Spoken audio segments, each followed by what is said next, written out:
The air in Julian's penthouse office was a filtered, clinical vacuum. High above the street, the world looked like a silent, well-ordered circuit board. Julian stood before a wall of floor-to-ceiling glass, his reflection, sharp, thin, and dressed in a monochrome charcoal suit, superimposed over the city's skyline. On the massive white oak table behind him lay the blueprint for a nightmare.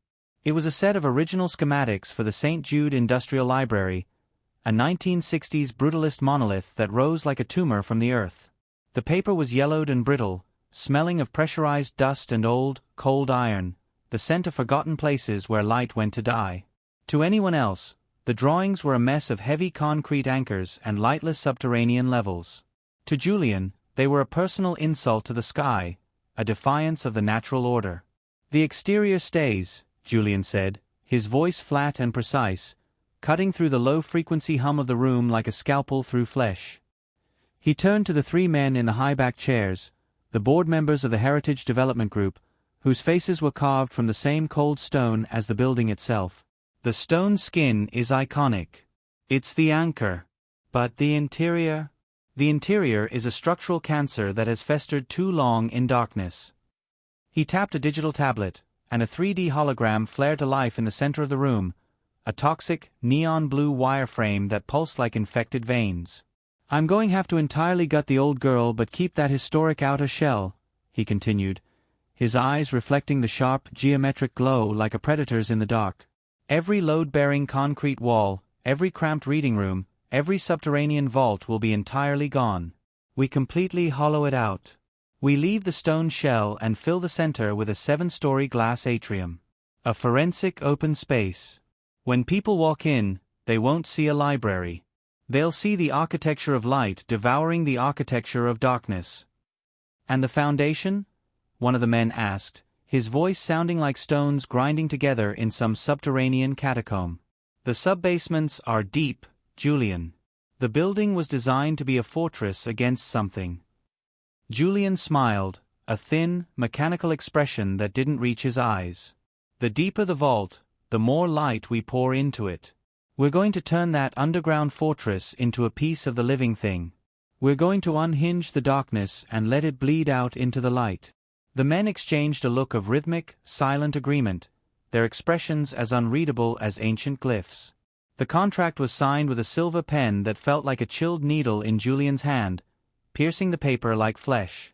That night, alone in the office, Julian stayed late to study the original foundation maps. As he traced the line of the lowest subbasement with his finger, he felt a strange, high-frequency vibration in the paper that resonated with a tremor beginning in his own bones. It wasn't a mistake in the drawing. There was a room, a tiny, unmarked rectangle at the very bottom of the pilings, that hadn't been included in the renovation scope. It was labeled in a cramped, archaic hand that didn't match the rest of the professional blueprint, as if written by something that had been buried beneath the foundations before the concrete was poured. He reached up to rub a sudden, sharp ache behind his ear, his fingers brushing against a skin that felt unnaturally smooth, like polished concrete that had never seen daylight. The transition from his 40-story glass spire piece of the sky to the library's subterranean public gut felt like a jurisdictional descent into a world that had forgotten the sun, a place where the very concept of light had become a foreign language. Julian's boots, expensive Italian leather, clicked with a hollow, rhythmic echo on the stairs as he moved deeper into the brutalist shell, the sound like bones cracking in a mausoleum. The air was no longer filtered and clinical, it was pressurized and thick, smelling of damp plaster and the metallic tang of oxidized iron, with something else underneath, the scent of brine and decay that belonged to the deep places of the earth. By the time he reached the third sublevel, the silence was so absolute it felt like a physical weight against his eardrums, a pressure building within his skull. He moved through the lightless halls with a high-intensity forensic flashlight, the beam cutting a jagged path through the centuries of dust like a scalpel through scar tissue. The walls were massive slabs of poured concrete, scarred with the wooden grain of the molds that had birthed them, the patterns resembling human flesh stretched and pinned. To Julian, it was a tomb waiting for its resurrection, a place where something ancient and patient had been sleeping. "Total liquidation," he whispered, his voice a dry rasp that didn't echo, as if the darkness itself absorbed the sound. "Everything goes." The blueprint guided him down, past the main support columns and into the sub-basement. The concrete gave way to the bedrock, a flat, gray expanse typical of the district. A large service transformer was bolted to the wall, its low-frequency hum a constant in the damp air. Behind it was the door, a heavy, rusted slab of steel, without a number or a sign. This wasn't in the plans. His presentation to the board had called for an architecture of light, a concept this dark, forgotten space contradicted. He wrapped his fingers around the iron handle. The metal was cold, and a faint, rhythmic vibration traveled up his arm. With a forceful pull, the door opened on grinding hinges. The air inside was stale and sharp, the room sealed tight. Books were stacked in precarious columns, their covers warped and damp. In the center of the floor stood a single stone plinth. The Mayan Codex lay on top. Its pages, accordion-folded bark paper, were open. In the beam of his flashlight, the ink had a strange, electric quality. The drawings of the jaguar god and the serpent seemed to shift, and a dark, viscous liquid, dripping from a crack in the ceiling, was smearing the lines, making them writhe. Julian stepped closer, his hand unsteady. He reached out and wiped a smear of the cold, oily substance from a page. He wasn't thinking about the book's history or its provenance. He was looking at the lines, the cruel geometry of the design. Julian stood in the vault, his flashlight beam fixed on the Mayan Codex. The air here was still, thick with the smell of salt and something like old meat. He reached out, his fingers grazing the cover's surface. He wiped away a smear of black viscous fluid that clung to the leather like cold grease. Beneath it, the bark paper was unmarked. The glyphs of the jaguar god, all jagged lines and sharp angles, seemed to absorb the light, their edges glowing faintly from within. He worked the residue from the cover with a handkerchief, the material growing heavy and dark in his hand. He then pointed his light at the foundation crack, the source of the dampness. It was a deep wound in the concrete, seeping the same briny liquid in a slow, steady rhythm. He took out his phone. The screen was a blank, white rectangle. No bars, no signal. The thick walls of the sub-basement swallowed everything. "Fix it," he said to the empty room. He finished his walkthrough, his movements practiced, efficient. He noted the structural supports, made a mental list of the walls he'd have removed. He left the vault, the book tucked under his arm, and climbed the stairs, back to the open air. The moment he was outside, he sent a text. Sub-basement 4, Vault 12. Foundation fissure. High-pressure epoxy. Seal it. Tonight. He didn't go to the office. He went to his penthouse, the elevator rising with a low, steady hum. Julian sat at his white oak drafting table. The city lights beyond his floor-to-ceiling windows stuttered, like a corrupted video file. He laid the codex flat, his movements economical, precise. He took a soft, damp rag and began to wipe at the pages, pulling away the residue of the public library. The colors beneath, vibrant and somehow toxic, seemed to absorb the light rather than reflect it. He cleaned a depiction of the feathered serpent. A sharp, specific itch prickled the skin behind his ear. He didn't turn toward his reflection in the dark glass. He just kept working, the air in the sterile room thickening with the scent of cloves and old salt. Hours passed. The only sounds were the whisper of cloth on bark paper and the distant hum of the city. He worked with the detached focus of a coroner, his motions repetitive, exact. The grime surrendered, revealing the glyphs in their original state. Jades that looked like industrial waste, ochres the color of dried blood, and blacks that seemed to drink the light from the room. He spread the book open across the table. It was a study in angles and unforgiving lines. No English, no index, no annotations. Just pages filled with Mayan glyphs and their stark illustrations. Jaguars with dislocated jaws, serpents becoming the roots of the world, humans whose bodies were being overwritten by jagged, geometric patterns. It was a language without translation. Cold. Silent. He needed a way in. He picked up his phone and dialed a number he hadn't used in years. Julian. May's voice cut through the silence of the penthouse, brittle and sharp. "It's almost 11. What do you want?" "I found a book, May. In the St. Jude Library Foundation," he said, his voice dead, clinical. "It's ancient, maybe Mexico. I need you to look at it, see what I got." The line hummed with silence. May, an anthropologist, would grasp the implications. "A Mayan codex, maybe?" "Julian, if that's authentic, it has no business in a warehouse basement. It belongs in a climate-controlled case." "Lunch tomorrow," Julian said, his attention already returning to the object. "I will bring it and let you check it out. Be there." "All right," she breathed. "The University Club. Noon." He terminated the call. The charcoal suit felt like a coarse second skin as he peeled it off. He stepped into the shower, the spray striking his shoulders in a steady, percussive rhythm, like tiny hammers testing his bones for fractures. He avoided his reflection in the glass. He didn't want to see the small, fluid-filled bulge behind his ear or the skin on his ribs, which was losing its texture, becoming oddly sore and infected. He slid into bed, the high thread count sheets cool against his skin. The penthouse's silence was a physical weight. There were no dreams of parks or carousels, only the low-frequency drone of the building's core, a vibration he could trace back to the book resting on the table in the other room. Morning cut through the windows, a sterile, antiseptic white. Julian stood at the white oak table, staring at his right hand. The tips of his index and middle fingers were now obsidian, matte, and lightless. A patch of the rear of his palm, the part that had grazed the book's strange residue, was marbled with dark, flaking discolorations. He went to the sink and began to scrub. He used a stiff bristled brush and industrial-strength soap, his movements a desperate, repetitive chant, but the blemishes remained. They weren't a surface layer, they were part of the flesh itself, cold and dense, thrumming with a high-pitched frequency that made the porcelain basin resonate. "Chemical burn," he stated to the empty room, his voice devoid of inflection. "Subdermal absorption." He returned to his drafting table, intending to calculate the atrium's structural load. The moment the pencil lead touched the vellum, the world of straight lines and calculations fractured. His hand didn't just draw, it detached from him, moving with an alien geometry. He watched his fingers move with a sickening, stuttering rhythm. The pencil scored the paper, etching lines rather than drawing them. The motion was mechanical, impossibly fast, a precision no human hand could possess.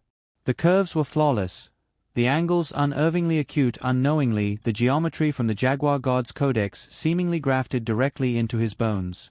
He glanced at the page. The boring mall atrium concept was gone. In its place lay a schematic of a throat, a series of fitted stone segments resembling a complex, articulated mechanism. 2 escalators feeding the next generation of customers into the very mouth of the library itself. The wall clock struck 11:30, a thick, measured click. Julian took the Mayan Codex, swaddling it in gray felt. He left his car in the garage. Driving with hands that felt like solidified concrete was out of the question. He stepped onto the pavement and flagged a cab, its yellow flank easing to the curb with a squeal of brakes that grated on the nerves. Inside, the stale air was soon permeated by the scent of old salt emanating from the book on his lap. He watched the city blur past the window, his planned architecture of light, now seeming flimsy, a thin veneer over a reality already being dismantled. The University Club was an enclave of dark wood, plush upholstery, and a quiet, professional hush. Tall windows let in the afternoon sun, but here, the light felt less clinical and more luxurious. May was already at a secluded table. She was all clean, sharp angles, her hair a severe, dark bob, her glasses thick and angular. Her bone-colored suit spoke of a composed, scholarly command. Beside her, Julian appeared to be disintegrating from within. The air around him had acquired the density of lead. The charcoal suit, a study in controlled lines, now appeared to sag, weighed down by a new, heavier frame. His skin held the flat, lifeless tone of ash left in a cold grate, and his eyes, wide and fixed, seized on the room's movements with a stuttering, unnatural rhythm. "Julian," May said, her voice a quiet melody that cut through the precise clatter of utensils. "You look like you've been wrestling with geology." "I've been working," he answered. The sound was dry, scraped from the back of his throat. When the waiter departed into the club's dim interior, Julian reached into his briefcase. He placed the Mayan Codex on the linen, the book's weight making the fabric dip. It was less an artifact than a specimen of dead biology. Its cover, a piece of black, pebbled hide, seemed to drink the light from their table. The accordion-folded bark paper felt thick, dense with a pressure that suggested age. The glyphs, blades of toxic jade, pools of deep-sea indigo, carried a color so saturated it pulsed. The scent of cloves and ancient salt water bled into the air, chasing away the smell of roasted lamb. As Julian's hand left the book's surface, the texture of his own skin felt wrong. He looked down. The marks he'd mistaken for ink on the edge of his palm were not flat. They had resolved into small, rigid plates, like obsidian-colored scales fused to his flesh, a geometric pattern that felt alien and cool to the touch. May hadn't seen. Her attention was fixed on the Codex as she unfolded the first panel.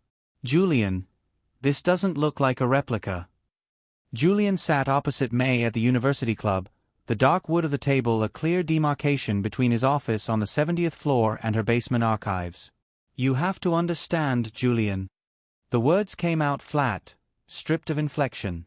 May adjusted her glasses, the movement economical and precise. I'm an anthropologist. People you included lump us in with archaeologists, with paleontologists. We're not the same. Her gaze flickered to the book on the table between them. They dig. They scrape at bones and pottery. I watch the living. I observe how people talk to each other in a checkout line. How neighborhoods change. I study culture while it's still breathing. This, she gestured at the book, her hand hovering, this is a fossil. It requires a specialist in dead languages. A linguistic archaeologist. She drew her hand back, her fingers curling into her palm. This isn't about interest, Julian. It's about competence. It's about the right tool for the job. That book is possibly remnants of a world that's been gone for centuries. I can't tell you if it's real, if it contains words, or even what it would be about if it did. I can tell you, if it's real, it's really rare. Julian didn't look at her. He looked at his hand, at the skin on the side of his palm, where the discoloration had deepened overnight. It wasn't a stain. It was a series of dark, overlapping blobs, cool to the touch, and when he flexed his fingers, they shifted. Not like skin. Like something else. He could feel them knitting into the bone beneath, a slow, quiet integration. As May listed the differences between her field and others, he felt the silent, unstoppable construction happening within himself. His own blueprint, being written by an architect she couldn't name. Just find me someone, he said, the sound rough in his throat. I don't need the cultural context. I need to know basically what I have. He stepped out of the club and into the street. A taxi pulled over. Through the window, the city lights dissolved into a greasy smear of color. The penthouse was silent. He went to the drafting table. The obsidian caps on his fingertips made a dull, repetitive tapping sound on the wood. Julian walked into his glass-walled study. He stopped, his breathing catching. The space on the white oak table where the Mayan Codex had been was clean. Not just clean, but sterile. The grain of the wood looked wet, almost varnished, while the rest of the surface was covered in a fine, gray dust. It was as if the book had absorbed the dirt from the table, pulling it into its own substance. He took a cloth and wiped the entire surface, removing the unsightly dust. His movements were precise, almost robotic. The afternoon light caught his hand. The black patch had grown. The tips of his fingers were completely covered, and the small geometric patterns had spread from his palm across his knuckles, following the lines of his veins. They were no longer marks. They were becoming part of him. Deep tissue saturation, he said, his voice flat. Just the dye from the cover.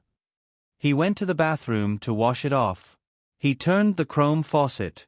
The water came out, but from the drain came out with a dry, scraping sound from inside the pipes. It was a high-pitched noise, like something moving inside the metal. It made his jaw clench. He put his hands under the water. It was cold and felt thick. It smelled like damp stone. The black on his skin did not come off. In fact, the water seemed to make it worse. The obsidian took on a faint, sickly green sheen. He scrubbed with a bar of rough soap, but the black patterns held fast. He picked up his phone. His black-tipped fingers made a tapping sound on the screen. "I need a plumber," he told the operator. His voice was rough. "Unit 4001. There's something in the pipes. I can hear it scratching." He perched on the marble tub's rim, the building's low thrum a constant companion. The auditor of the pipes was late. Julian wondered if the man would have an explanation for the smell creeping into his penthouse, a wet, salty tang with a hint of spice, like old seawater and forgotten spice jars. The plumber arrived. He was a solid man, his tool chest clanking with each step. He looked like someone who fixed leaks, not like an fix-it man. He also looked like he'd rather be anywhere else than Unit 4001. The man disappeared into the bathroom. Julian went to his drafting table. A tremor started in his hands, a high-pitched whine only he could feel. The need to move, to fix, to perfect. He unrolled the atrium blueprints, the ones the software had left full of errors. His pencil touched the paper. The speed came back. Fingers tipped in a mat. Obsidian black moved in a way that had nothing to do with muscle. They stuttered, they jumped, they carved. He wasn't creating, he was mending. The paper's fibers whispered their flaws to him, microscopic weaknesses the computer's clean logic couldn't comprehend. He tore through the support system, rebuilding it in a frantic, silent storm of graphite, etching a new lattice of hexagons onto the sheets. The plumber came out, a grease smear on his brow. He froze. His eyes fixed on Julian's hands, a look of dawning horror on his face.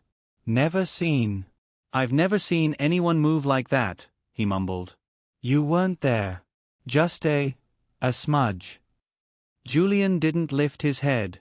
He curled and uncurled his fingers, the joints clicking. "Practice," he said, his voice flat. "It's what I'm paid for." The plumber backed away a step. "There's nothing in the pipes. Clean. I snaked am as well, even cleared the trap. If you hear more scratching, it's coming from the walls." He gathered his things and let the door fall shut behind him. Julian worked until the window went from gray to white to black. He ate something from the fridge, a meal of no taste and no temperature. Then he went to the bathroom for another shower, turning the water up as hot as it would go. The brine and clove scent followed him, seeping up from the drain, clinging to his own skin. When the water struck the marble, the sound returned, and not just through the air but as a low-frequency grinding emanating from the drain's depths.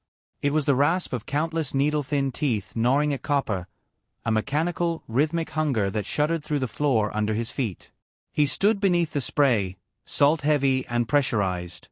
Even with eyes squeezed shut, the chittering insects inside the pipes beneath the drain remained. He hit the mattress and in no time was soundly asleep. The transition was a tectonic lurch into a realm of luminous poison and abyssal dread. Julian was no longer in his penthouse. He stood upon the apex of a great temple, a limestone monolith clawing at a sky the color of deep bruising. Gone was the man of charcoal suits and glass towers. He was now a monument of flesh and bone consecrated to the underworld, robed in the fearsome geometry of a Mayan high priest. Across his shoulders hung a mantle of jaguar hide, the fur stiff and black as volcanic glass, matted with salt. His headdress was an architectural marvel, a soaring scaffold of quetzal feathers that shimmered and twitched with a stuttering, unnatural rhythm in the heavy air. Around his neck hung a pectoral of sickly green jade, carved into the gaping maw of the feathered serpent, vibrating with a low hum that mirrored the frantic drumming in his chest. The air was no longer the sterile breath of the climate-controlled penthouse. It was a suffocating miasma of burning copal, the coppery tang of fresh spilled blood, and the damp earth stench of ancient decay. Beside him stood the auditors of the ritual, priests whose faces were obscured by masks crafted from flayed skin and mirrors of pyrite. They moved with the stiff precision of automatons, their obsidian blades glinting with a light that seemed to strip the world bare. Below him, the world was a human sea. The plaza at the pyramid's base became a churning pit of flesh, a knot of sun-darkened bodies pressed so tight the air seemed to thicken with their combined heat. A sound rose from them, not the chaos of a mob, but a disciplined, rhythmic groan torn from hundreds of throats in unison. It was a single sustained note of agony that made the ancient stone underfoot tremble and hum. Julian saw their faces tilted upward, eyes wide and fixed on the apex. Their pupils, filmed over like milky stones, drank in the sun's venomous glare. They were not devotees. They were the raw substance of the coming ritual, the uncarved stone for a final, grim moment. The noise was a physical assault, a grinding in the bones. The deep thrum of hollowed log drums pounded a slow, crushing heartbeat, punctuated by the thin, desperate wail of skull-shaped clay whistles. It was the anthem of obliteration, a musical arrangement dedicated to the erasure of the individual. Julian lifted his hands. They were sheathed in the same lightless obsidian from the mirror, but here they gleamed, slick with a substance like clotted blood. It was a violet-black ichor that steamed in the suffocating damp, smelling of rust and rotting blossoms. He was not the designer of this place. He was the high priest of dissection, the one chosen to pry open the world's ribcage and read the schematics scrawled on its bones.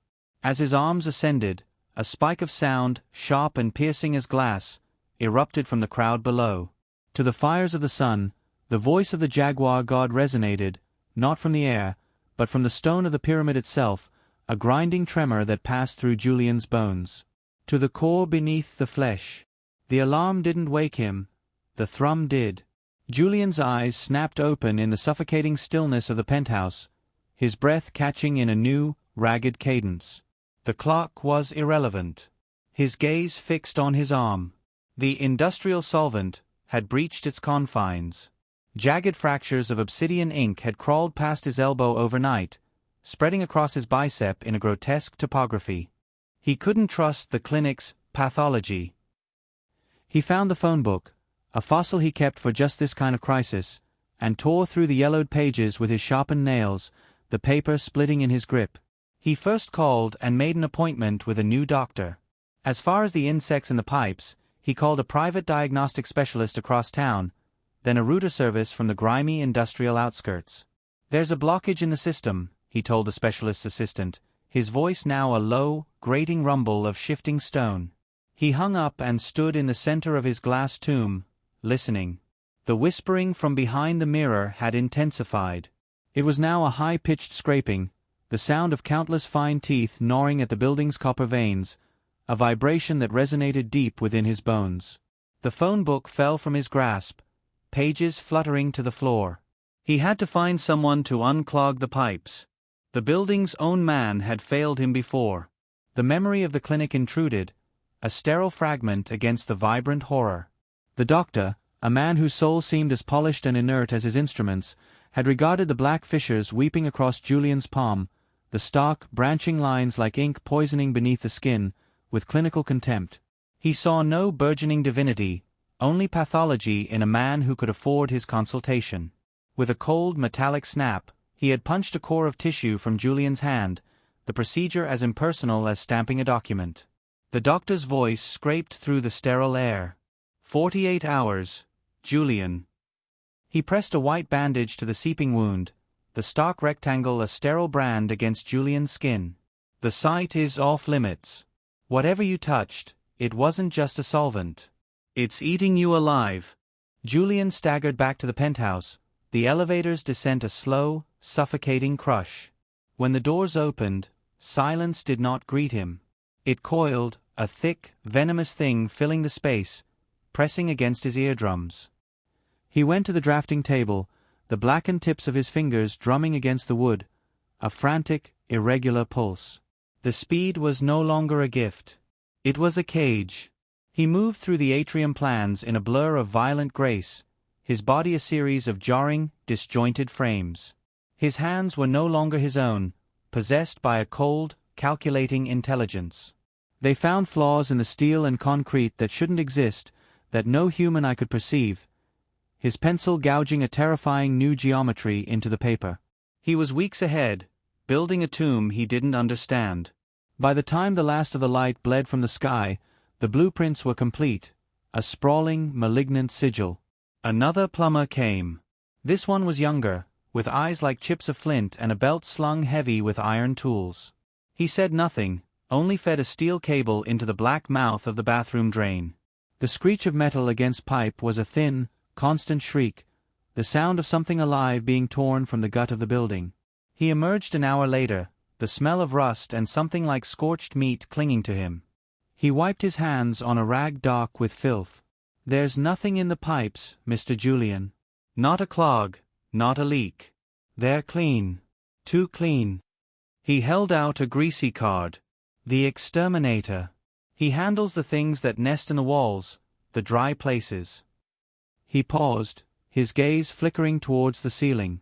"But whatever's making that sound, it's not bugs. It's not coming up from those pipes." The door clicked shut, the sound as final as a lid being screwed onto a coffin. The bathroom light flickered, casting the mirror in a sickly yellow. Julian rolled up his sleeve with a trembling hand. The ink stains had bloomed across his fingers, black fissures tracing the tendons like cracks in frozen earth. But it was his hand, the first point of contact, that was the true canvas of his damnation. The smudge from the Codex was no longer a mark. It was a brand, a river of flat, lightless black that had crept up his arm, hugging the ulnar bone with the unnerving exactitude of a surgeon's scalpel. He pressed his fingers to it. The skin wasn't just discolored, it was cold, strangely dense.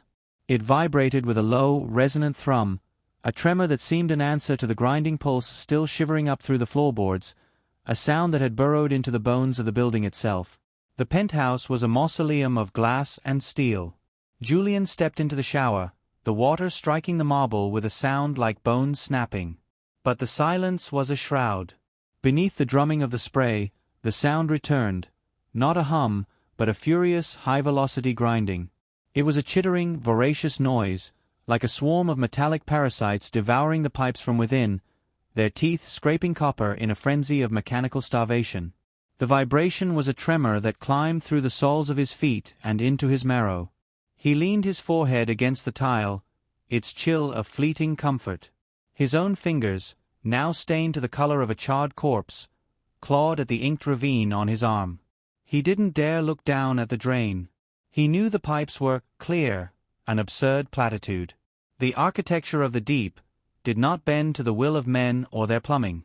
He fled to the bed, the expensive sheets feeling like a winding cloth, cool and heavy against his fevered skin. Sleep did not come. It seized him, dragging him down into a nightmare that stood him on its end. He stood upon the great temple once more, the air a suffocating cocktail of burning copal and the coppery tang of fresh spilled blood. The sky was the bruised purple of a drowned corpse, and the voices from the plaza below had ceased their chants. They now roared as one, a single guttural sound that was less prayer and more a collective scream of hunger. Julian was no longer a spectator. He was the auditor of the flesh, the chronicler of the unfolding butchery. He loomed over the stone altar, the weight of the obsidian-hard Jaguar pelt a suffocating furnace on his shoulders. The flint blade in his grip, black as a dried void, seemed to part the air itself with a faint, tearing hiss. Sprawled beneath him, a man was held immobile by figures in masks of stitched-together human hide, their faces impassive pits of shadow. Julian's hesitation was a memory. His arm, a blur of unnatural motion, snapped forward. The blade descended, its passage through flesh a sound of wet gristle and popping sinew. The skin peeled back with a mechanical precision, exposing the steaming cavity within. His fingers, capped in what looked like solidified night, plunged into the warmth, searching not for a heart, but for the very pattern of it. He dragged the thrumming organ free, lifting it toward the jaundiced glare of the sun. The spectator's shriek rose, a piercing note of agony and ecstasy that threatened to shatter the pyramid stones. The blood was a thing of nightmares, a viscous, violet-black ichor that coiled and smoked where it struck the limestone, burning like acid. Free the man from his earthly tether. The entity within him rumbled, the words not spoken but felt, a seismic groan that vibrated through his bones and out into the ancient stone. End his misery. Julian's eyes flew open in the penthouse, his pulse a frantic bird beating against the cage of his ribs. A cold, greasy film coated his skin, reeking of brine and something ancient, like crushed cloves left in a tomb. He fumbled for his hands in the gloom, his breath catching in his throat as his fingers traced the ink-black lines now crawling toward his elbow. Dawn was no longer a gentle awakening but an accusation, a sterile beam that illuminated the corruption of his flesh. At the vast window, Julian stared at the city below, a dead circuit board in the morning haze. The markings on his right arm had devoured new ground overnight, a network of oily, jagged fissures that now clawed halfway up his bicep. A chill snaked through him as he looked at his other arm. There, on his left elbow, sat a new smudge, a perfect, matte black circle, a cold, deliberate mark of ownership that had bloomed in the dark. Precision was gone, replaced by a stuttering, inhuman speed. He snatched the phone, his blackened nails skittering across the screen with a frantic, insectoid clatter. His first call was to the exterminator, his own voice a stranger's, a dry rasp demanding they come immediately to investigate the hollow places behind his walls. "Of course, Mr. Julian," the dispatcher's voice crackled back, tinny and distorted, as if filtered through a great distance of static and pressure. "We're already on our way." The clinic's number bled from his memory onto the glowing screen, his thumb hovering before smashing down. "This is insane," Julian snarled, the words a shard of glass. "Give me the biopsy results. Now." "It's growing." "Mr. Julian," the receptionist's voice was a sterile, disembodied thing. "It has not yet been a full day. The forensic culture requires 48 hours to gestate. Your file hasn't come in yet." The phone hit the receiver with the crack of a bone snapping. The glass walls of the room shuddered, resonating with the sound. The wait was not a delay. It was a slow, methodical unraveling of his mind, filament by filament. He snatched his jacket from the chair, the coarse wool scraping against the dark veins spreading across his skin like a necrotic web. He did not wait for the exterminator. He fled to the street, another cab materializing from the arterial flow of traffic. He gave the driver an address for a diagnostic center that dealt in frequencies others could not perceive. He needed a second opinion, a physician who would see not a chemical burn, but a corruption of the flesh itself. The city lights smeared past the taxi's windows, streaks of nauseating color. In the back, Julian hugged himself, his arms a cage. He could feel it beneath the fabric of his shirt, a deep, resonant hum that seemed to pulse in time with the taxi's clicking turn signal, a dark heartbeat in his own blood. "Faster," he hissed, the sound swallowed by the car's drone. He stared at his own hands, the nails blackened as if dipped in pitch.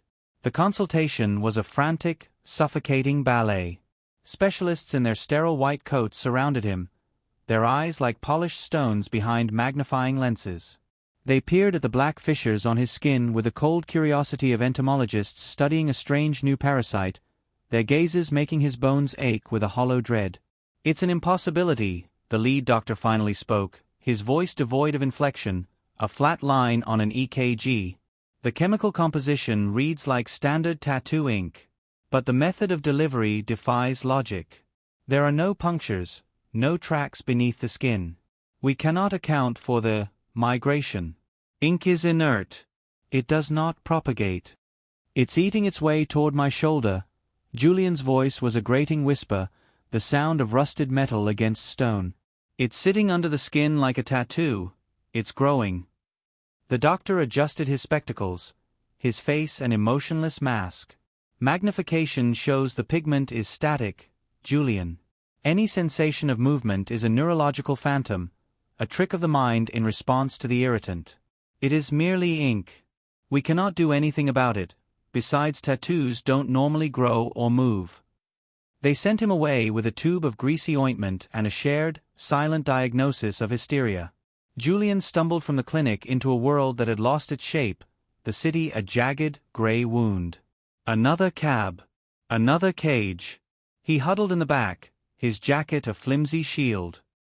He could feel the tendrils of black now, writhing over his shoulder blade, a cold thrumming from a lightless trench, a vibration that kept time with the taxi's clicking meter.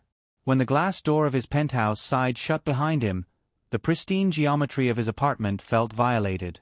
The architecture of light was no longer under his command.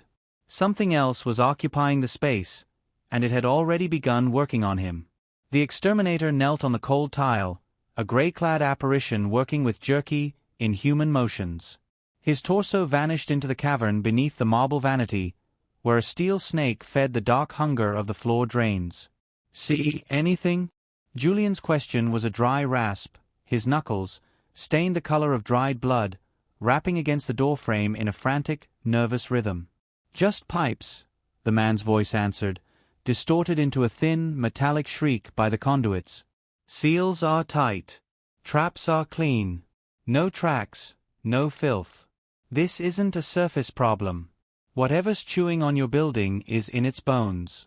I'll follow the noise until it leads me to the heart of it, but I am honestly not hearing anything." Julian abandoned him to the plumbing's secrets. Each step was an ordeal, his body moving with the grinding protest of worn-out gears. He shuffled into the bedroom, his gaze falling upon the polished expanse of the floor-to-ceiling mirror. The black infection of his fingers had crept past his wrist, a tide of necrotic ink. On his other arm, the jagged wound had clawed its way past the elbow, tracing his skeleton with the cold, indifferent precision of a coroner's chalk. His hand, trembling, stretched toward the tube of ointment. It froze. The sound was back, the dry, skittering scrabble of his nightmares, not just in the walls, but in the dead air between his own heartbeats, a frantic Morse code of dread. The shower, once a sterile white void, had become a pressure cocker of noise. The water's percussion against the stone was answered by a deep, guttural grinding from the drains, a sound that escalated from a low moan to a high-pitched scream of tortured metal. It was no longer just an acoustic event. The vibration seized him, crawling up his legs like a living thing, a mechanical hunger resonating in his bones, chewing through the room's very foundation. And then it moved. He stood paralyzed under the icy needles, a choked gasp caught in his throat as the frantic scrabbling abandoned the pipes and clawed its way into the walls. It was a sound of impossible speed and number, 1,000 needle-point legs scrabbling just behind the tiles. He spun around, water blinding him, certain he saw them. Fleeting, knife-edged shadows flickering across the floor, glitches in the reality of the room that dissolved the instant his eyes tried to focus. "It's nothing," the words tore from his throat, a flat, robotic denial. "Just a sound. No bugs. A glitch. Something in my ears." He crawled back to bed, his body a prisoner of its own grinding mechanics. But sleep was no refuge, only a deeper descent into the building's diseased architecture. The transition was a violation, a violent wrench that slammed him back onto the great temple's summit. The air congealed around him, a suffocating stew of copal incense and the coppery tang of freshly spilled blood. Julian stood over the stone altar, the jaguar pelt, stiff as cured leather, searing his shoulders. Below, the plaza writhed with upturned faces, their eyes filmed over like dead fish. Their collective roar was not a cheer but a single, guttural frequency that made the very limestone under his bones vibrate. This time, the sacrifice wore a familiar face. He looked down. It was the first plumber, the one for the building, the fat man, the one whose forensic shock had been a brief, interesting flicker before Julian's hands became a blur. Now, that shock had curdled into a rictus of absolute terror. The man's chest heaved, a frantic metronome counting down to something unspeakable. Inside Julian's own skull, a shred of his humanity screamed a silent, no, a desperate, clawing resistance that found no exit, his jaw wired shut. His hand, no longer his own, moved with a stuttering, inhuman velocity, a series of jagged frames skipping in a reel. He didn't simply strike. He executed a methodical dismantling. The obsidian blade, black as a lightless void, sank into the plumber's chest. The sound was a wet, mechanical tearing as the stone split the ribcage, a shriek of wood and gristle. He plunged his fingers into the steaming cavity, a trespass into sacred warmth, and hauled the still-beating heart toward the malevolent white sun. The organ pulsed against his black-stained fingertips, a frantic, living jewel. As he held it aloft, the hundreds of voices below swelled into a single, glass-shattering frequency, a climax of pure, ecstatic horror. Julian convulsed upright in the penthouse, the temple's seismic howl still trapped in the architecture of his inner ear. He was drenched in a cold, greasy sweat that reeked of salt and something anciently, unseasonably sweet. He fumbled in the dark, hands outstretched, and found them stained. The black ink, wet and tacky, reached past his elbows. His own heart hammered against his ribs, keeping perfect, terrifying time with the phantom echo of the one he had just ripped from a stranger's chest. The world was a flimsy veneer stretched thin over something vast and predatory. In the bathroom, the fluorescent lights didn't just hum. They emitted a high-frequency keening that set the marble tiles thrumming under Arthur's bare feet like a tuning fork pressed to bone. He scrubbed frantically at the cold, greasy sweat slicking his skin, his knuckles white against the tile. He watched the water spiral down the drain, a vortex not of clear water, but of a deep, arterial crimson. A raw, visceral copper tang bloomed in the air. He stood frozen, a statue of flesh, as his own lifeblood washed away, gurgling down the black throat of the pipes. From the plumbing's darkness rose a new sound. The chittering ceased, replaced by a wet, frantic gnashing. It was the sound of 1,000 mouths, their needle-thin teeth grinding and tearing, a syncopated rhythm of feeding on the iron-rich slurry he was pumping into the building's veins. "Just a hallucination," he whispered, the words scraping from his throat like sandpaper over rust. "Pressure in the walls." He fled to the drafting table, his black-capped fingers striking the white oak surface in a sharp, percussive rhythm.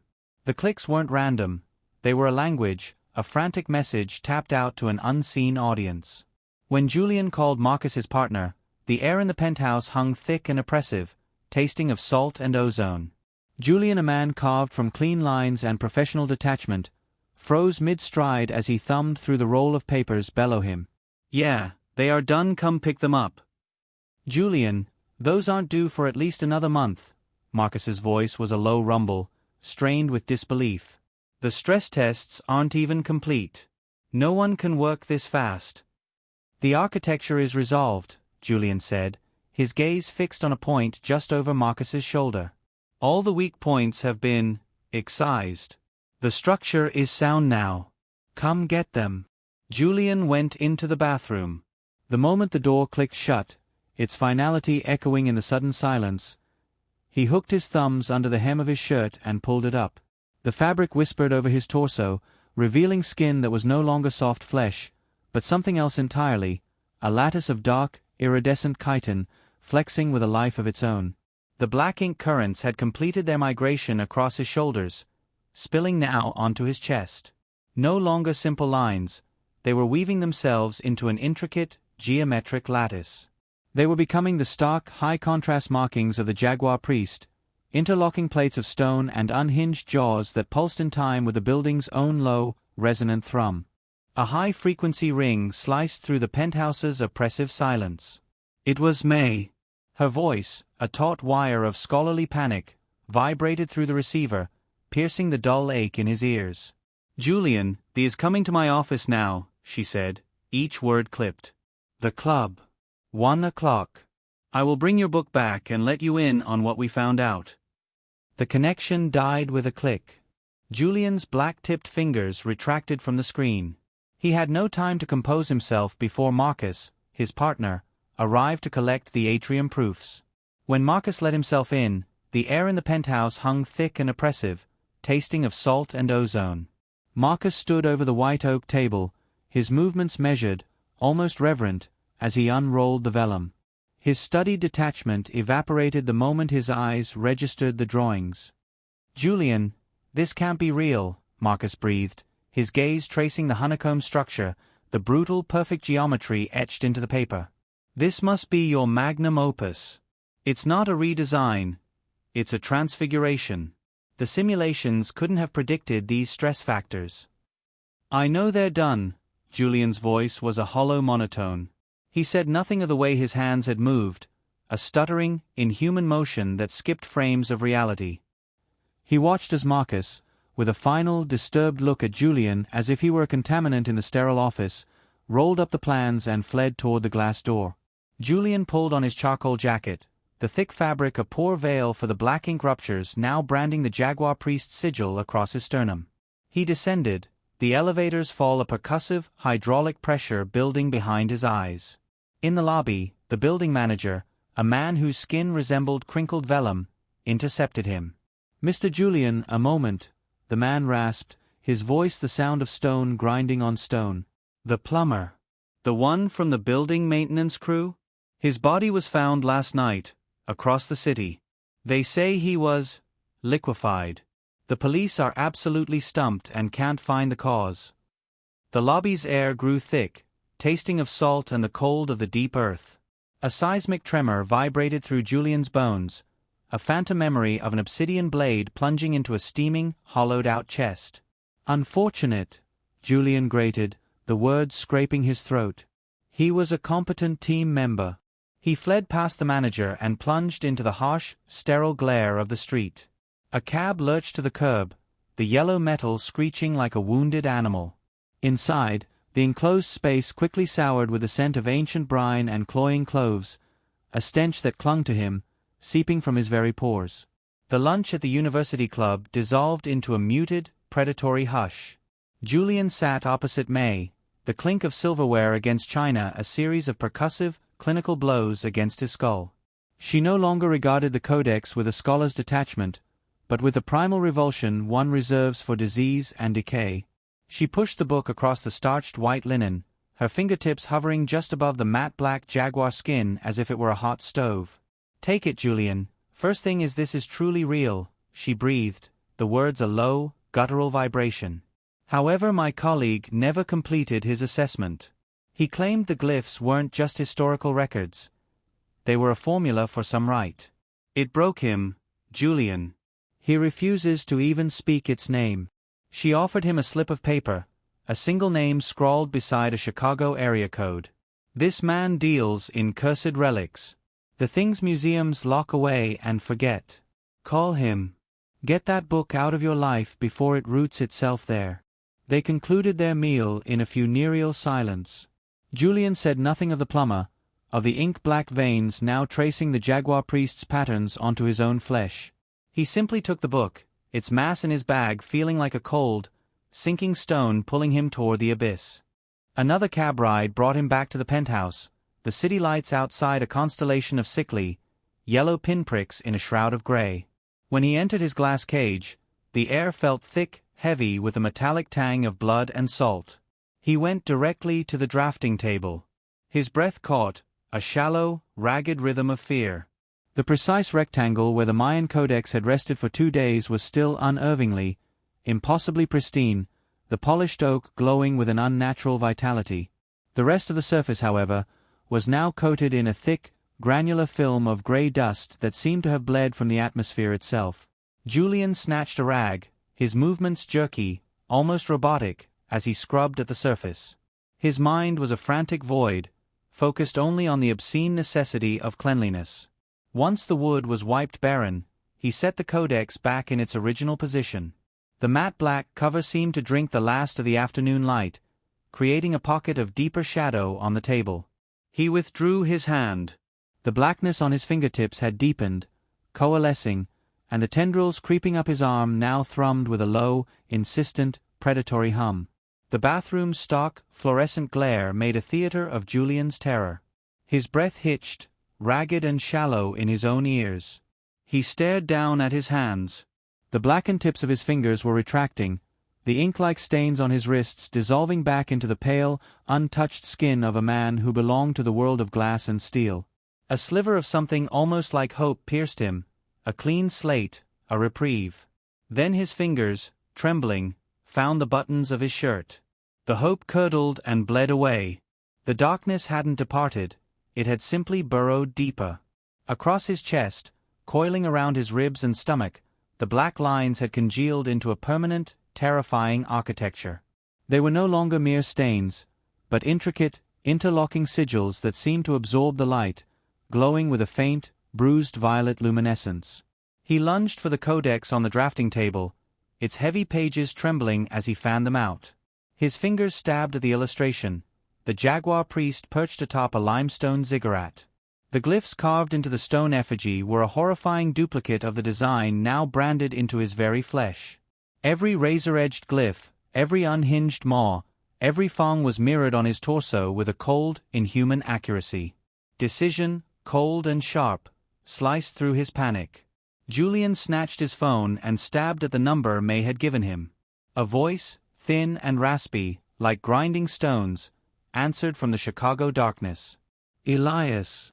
I have what appears to be a Mayan codex," Julian choked out, the words a dry, scraping sound. "The lines. I was told you can possibly translate, or look at it. I need to know what's being constructed.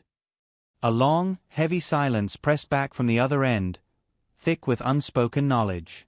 I have heard whispers of such a book. The one they pulled from the salt. Send me a picture of the key plate. The one with the seated god. Julian aimed his phone, the flash illuminating the ancient drawing. He fired the image into the waiting digital abyss. I'm on the first flight, he commanded, his attention already snagged by the rhythmic, dry, skittering sound from behind the bathroom mirror. Be there when I land. He ended the call. His gaze returned to the mirror. The tattoos across his chest throbbed in time with the dying fluorescent light, a geometric rhythm of shadow that no longer belonged to him. The penthouse was a tomb of glass and silence. Julian fell upon the bed, but sleep offered no respite, only a plummet into the abyss. He stood again upon the great temple, the air thick with the cloying scent of copal and the salt of forgotten seas. The sky above was a bruised, deep ocean indigo. The roar from the crowd below coalesced into one guttural vibration that seemed to loosen the very stones of the altar. This time, the body splayed upon the rock belonged to the cab driver from the afternoon. His own limbs moved with a stuttering, unreal animation, each motion a violent jump in a broken film strip. The obsidian knife sank into the man's sternum, its point cracking through bone with a wet, grating snap. It did not stop at the heart. A hunger, cold and machine-like, seized him.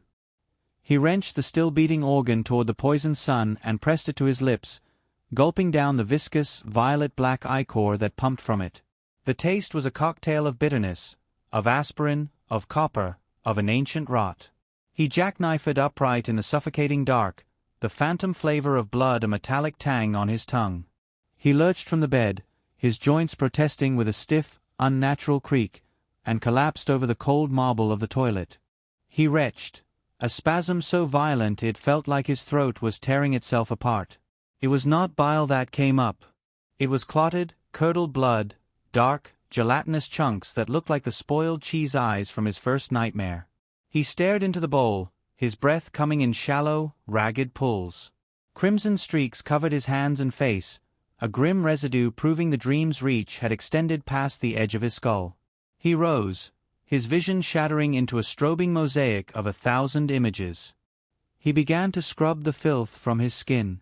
The water hissed against the marble, but even as the crimson swirled into the blackness of the drain, he could hear them, the skittering of things in the pipes, feasting on the slurry.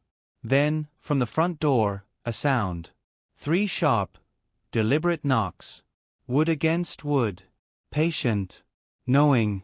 Julian froze, the water still dripping from his black-capped fingers. 3 a.m. The numbers glowed on the clock like malignant eyes. He pulled on a robe, the silk whispering against the Jaguar Priest tattoos coiled on his chest, and moved through the glass sanctuary. The city lights below were a field of dying embers. The door's click was a pistol shot in the silence. Beyond it stood a man, a scarecrow frame stitched together with nervous electricity. A leather satchel, smelling of crypt dust and burnt metal, was clutched in one trembling hand. Julian? Elias. From Chicago. The man's gaze was a feverish, darting thing, snagging on the black ink streaks climbing Julian's neck. Couldn't wait. The photo, those glyphs. I've never seen a blueprint for an integration this complete. I have to see the book. Now. Elias didn't walk through the penthouse. He infected it, a forensic virus cataloging every surface.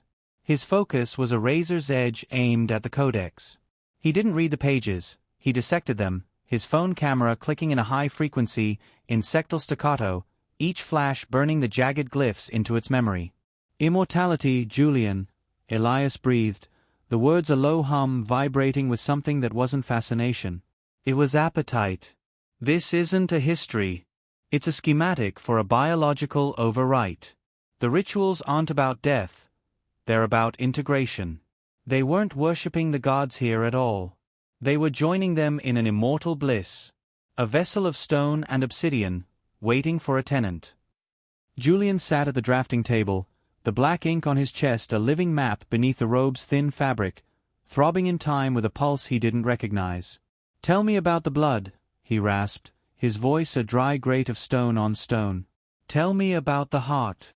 Elias turned a page, his fingers trembling so badly the parchment rattled. The extraction ritual. The priest would pry open the rib cage to harvest the material. The heart was like the battery, or the engine. They removed it for an offering. But the blood was for the priest to gain his gifts. They'd collect it in a sacrificial stone bowl, and the priest would drink it all down. He leaned closer, his breath sour with excitement. It was a sensory hijack. They believed it would rewire the priest's nerves into high-voltage conduits, letting him see the world as a forensic diagram of every fracture, every weakness, and live forever. A high, piercing shriek tore through the room. Julian's phone. The caller ID burned a single, chilling word into the screen. Clinic. Julian? The results. The doctor's voice slithered through the receiver, a threadbare sound from a great distance. "It's what we thought. An archaic ink, organic, maybe burnt bone and ground minerals. A reaction. The traveling, as you called it, is just the inflammation. Use the cream. It will break down in your system in time." Julian's gaze dropped to the black veins creeping across his wrists, then lifted to the congealed, purple-black slick still staining the marble underfoot. He looked at Elias, whose eyes were fixed on the snarling maw of the Jaguar god, a hollow, predatory hunger in his stare. The doctor's diagnosis, that pat little story of skin and salts, felt like a flimsy curtain pulled over a doorway into another world. A lie. It did not speak to the shifting sigils blooming on his flesh, a living map he did not ask for. "It's not going away," Julian breathed into the dead air of the disconnected line. The penthouse was a tomb, the air thick and suffocating. That hollow explanation from the clinic echoed in his skull, a noise meant to cover the rhythmic, dry scraping from inside the walls and the memory of the curdled blood he had washed away. "Study the lines, Elias," Julian rasped, his voice the grate of stone on stone. "Find out how to do a complete reversal. I want these spells undone. I want my own skin back." Elias's eyes remained glued to the sickly phosphorescent glyphs of the Codex, their jade-like glow seeming to rot at the edges of the page. A trembling finger traced the sigil of the feathered serpent, its beaked head and scaled coils writhing under his touch. "Reverse it." The question was a dry rustle, followed by a laugh like grinding insects. "Julian, study this yourself. This is a forced rebirth. Why would you want to claw your way back to that flimsy, meat-sack existence when you can be this, an immortal deity that walks upon the earth?" Julian's knuckles were bone-white where he gripped the white oak table, the black caps on his fingers clicking a frantic Morse code against the grained surface. The damned hearing, this new, intrusive sense, was funneling the building's deep, seismic thrum directly into his skull. It wasn't just a sound, it was a congratulatory vibration, a low hum of approval for the thing he was becoming. The cost, Julian's voice was a stripped wire, each word precise and cold. "Every scheme has a price. What does this Jaguar god demand for this immortality?" Elias's head lifted slowly, a mask of clinical fascination sliding over his features. His hunger was no longer human, it was anatomical. "The price is in the structure, Julian. Don't be so primitive. They have no use for your soul. There is no end state in this design. No off switch. No, what is at stake?" He clarified. He leaned closer, the air around him thickening with the sour stench of cloves and something older, like dried salt and decay from an open-sea tomb. "The transition is a one-way street, Julian. The only way to keep the new form from devouring itself is the maintenance. The heart, the bloodletting, the extractions, they're not just part of a ritual. They are the ceremony, the maintenance, the formal operating system. You stop performing them, the architecture implodes, and you'll be nothing but a wet, smeared geometry on the floorboards." Julian's gaze fell to the stark black ink on his chest. The sigils weren't a ward. They were a claim. The doctor from Chicago hadn't come to treat him. He had come to assess their harvest. "The rhythm must continue," Elias cooed, his voice a viscous hum that settled in Julian's marrow. "Each offering paves the way. The finally awaits you at the pyramid's apex." Elias thanked him, not even making an offer on the book, and let himself out.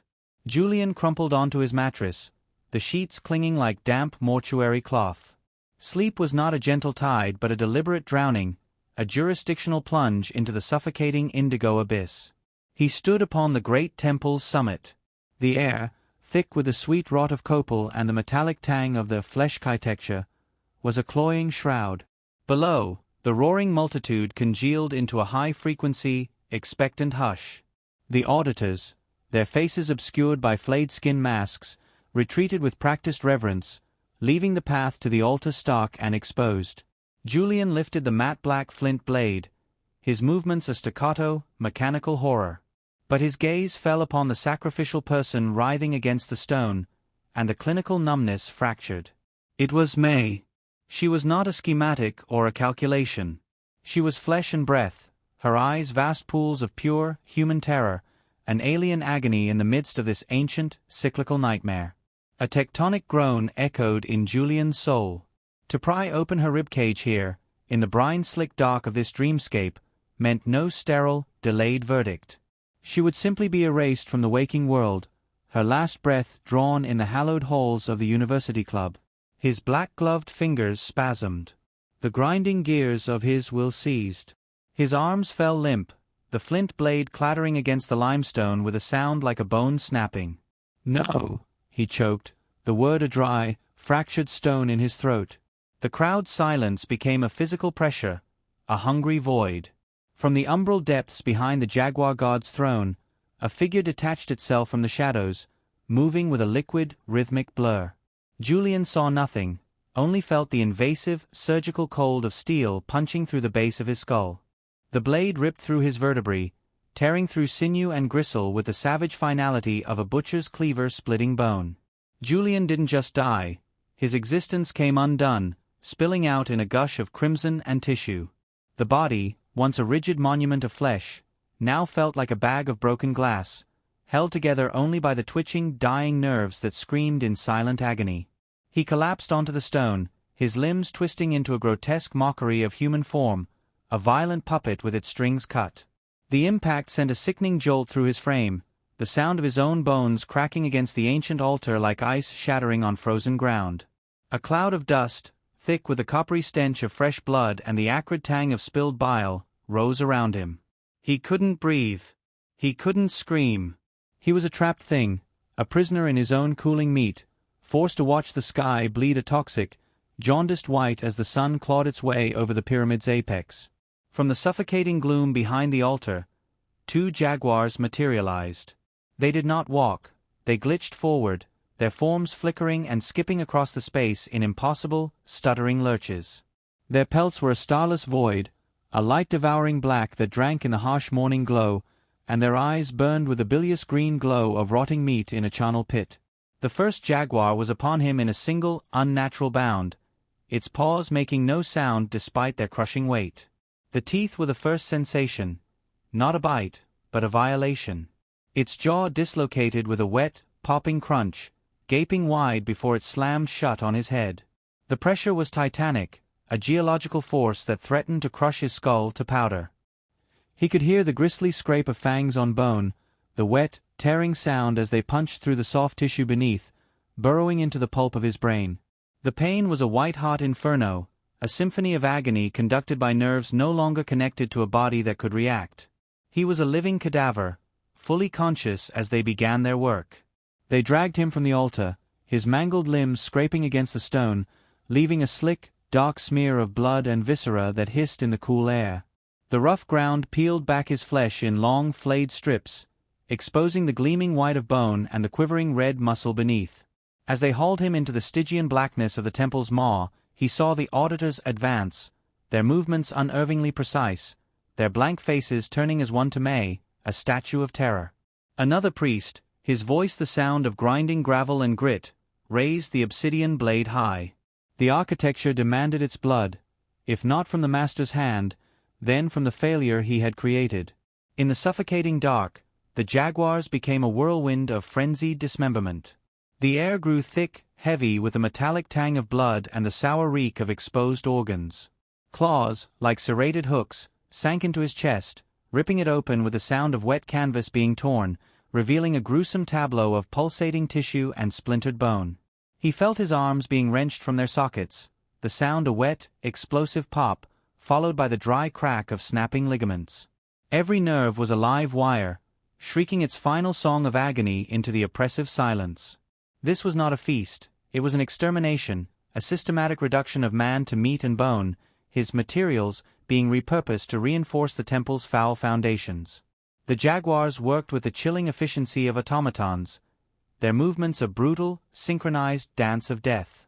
Above the wet, rhythmic tearing and the sickening crunch of bone, the sun finally crested the horizon, bathing the temple in a stark, antiseptic light.